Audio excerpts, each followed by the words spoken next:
So I want to take a chance to go over the criteria with you for the projects that you're doing in class, whether they are experimental projects or graded projects.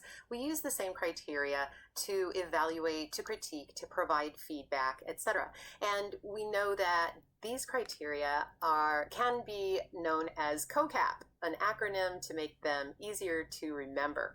So let's zoom in and take a look at what COCAP stands for.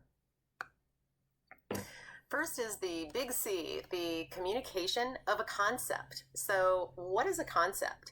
Well, it's just an idea, but it's not just a topic. Okay, so there's a difference between a topic and a concept. Sometimes students will come to me and say, hey, I have an idea. I want to do my project about my dog. Is that cool? Is that a good idea?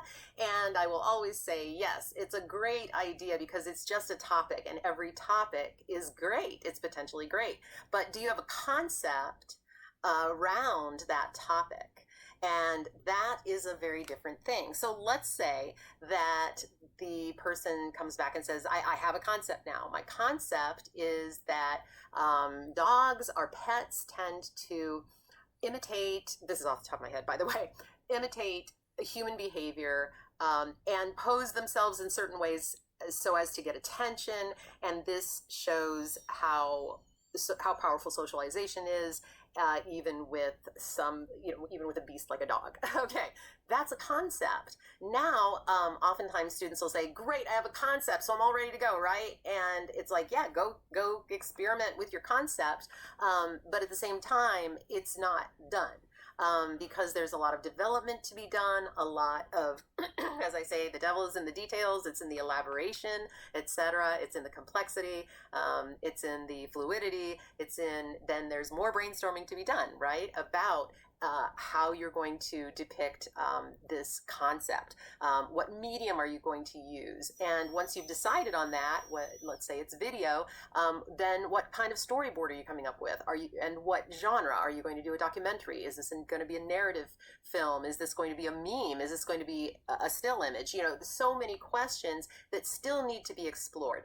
So a concept is where we start. The important thing too is that our concept appeals to an audience wider than our friends and family, because if you whip out a family photo album and say, oh my gosh, look, it's Harry when he was 3, your family would probably go, oh my gosh, that's so cute. But to someone else, it's just a baby or just a person they don't know. So it's important to consider a more universal appeal to people who don't know you. The concept you might have could be thematic, narrative, experimental, exploratory. I would say the gift connoisseur is both thematic and exploratory, and it's also participatory, interactive. So it can involve any medium, any genre. Satisfactory, so if that's outstanding, satisfactory is a project that would be perhaps meaningful to a wide audience and fairly engaging and fairly effective in communication. And then the one that needs work would be the project that needs substantial improvement. Let's go now to the O, and these will be much quicker. The originality and conceptual insight. Originality we've talked about a great deal because creativity is based largely on originality. It's based on originality, complexity, fluidity, elaboration, a lot of these things. So originality is something we really haven't seen anything quite like it before. Now we know there's nothing new under the sun, right? Everything's been done in some way, but there are new ways of approaching the same subject matter. So your original perspectives, your original life experiences are going to bring about that originality. So this is part of your embodied self that gets, becomes part of your work. So over here, the project is fairly original if it's average, fairly well developed. If it needs help, then it's probably commonplace or derivative. Derivative meaning it's derived from something we've seen. We're kind of mimicking something, or perhaps it's cliche, which means it's overused. For example, roses representing beauty, butterflies representing freedom, things like that. And brainstorming really helps to get past cliches. Usually our first thoughts are cliches, and then we get past that and we push into new territory. So it's important to take the time and to push. The next C in COCAP is for complexity, but also for development, fluidity.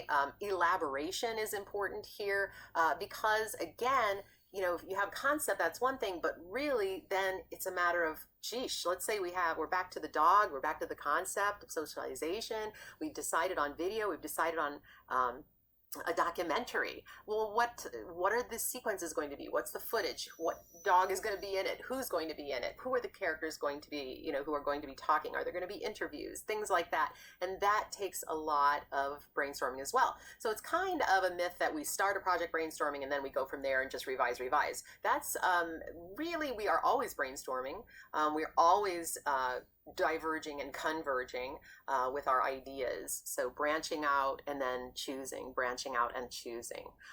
So an outstanding project would demonstrate careful development of the concept with a high degree of complexity and elaboration, and we see the details, the specificity especially. Sometimes students think that it's great to stay vague because it'll allow the audience members to, you know, fill in the blanks with their imagination. But the truth is, if that were the case, then audiences could write their own books and make their own art. But really what they want to do is see something that kind of blows them away and is very specific and imaginative. They're not going to fill in the gaps. They're watching for those that to be materialized for them. Okay, so the A is application of aesthetic principles, and we know those. We talked about how various elements and principles formalistically that help communicate a theme are appealing to an audience. We talked about rule of thirds, dominant focal points, movement, many different aspects of the visual image itself that can draw us in. So in the outstanding project, the project would demonstrate effective application of these principles or break the rules with effective results, and sometimes we do that as well. The average project may apply some of the principles. The below average project needs substantial improvements in these areas. So down here, production values, we see that the production is highly polished, demonstrates masterful use of techniques for output, and has met all the assignment requirements. Now, not everyone is going to be good at every medium, but we can take the time to really pursue and develop our skills in something we're interested in, whether it's video or photography or, you know, drawing or whatever it might be, graphic design, whatever it might be. Give it a whirl. If you really feel, oh, I'm not good at drawing, I draw stick figures, then you might want to try photography or video, something like that. Okay, so projects that are fairly strong would be in the middle, and then projects, of course, that need a lot of improvement in technique, etc., would be here. Requirements, so the 70% rule is important, that your project must be 70% original, meaning that you can appropriate outside imagery, you can appropriate various materials, but the concept must be 100% yours. The execution of that concept, the creativity in that concept must be yours. So we really try to stay away from just borrowing, you know, and collaging other people's work. So that's really what that's about. We're also looking for proper submission and adherence to the project assignment information. So 50 points is what it's worth total. Now, that's just kind of a random number. It's actually worth 100%. All projects are worth 100%, and then they are weighted in Blackboard based on the evaluation methods that are in your syllabus. But you can see that I made each of these worth 10 points because it's easy to understand if you get assigned a 7.5 in a particular category and then there are notes as to why. It's easy to understand what 7.5 means, as opposed to if I made these each worth 20 points and it came out to 100, you know, and I'd say, oh, this is worth 14 points, you'd have to get out your calculator to figure out what that means. So I'm just really trying to make it easy and legible in the point system. I do not, now I know some professors have a total point system where they might say, okay, all of your work is worth 3,000 points. That is not the way I work, so I work by percentages, and how many points something is irrelevant.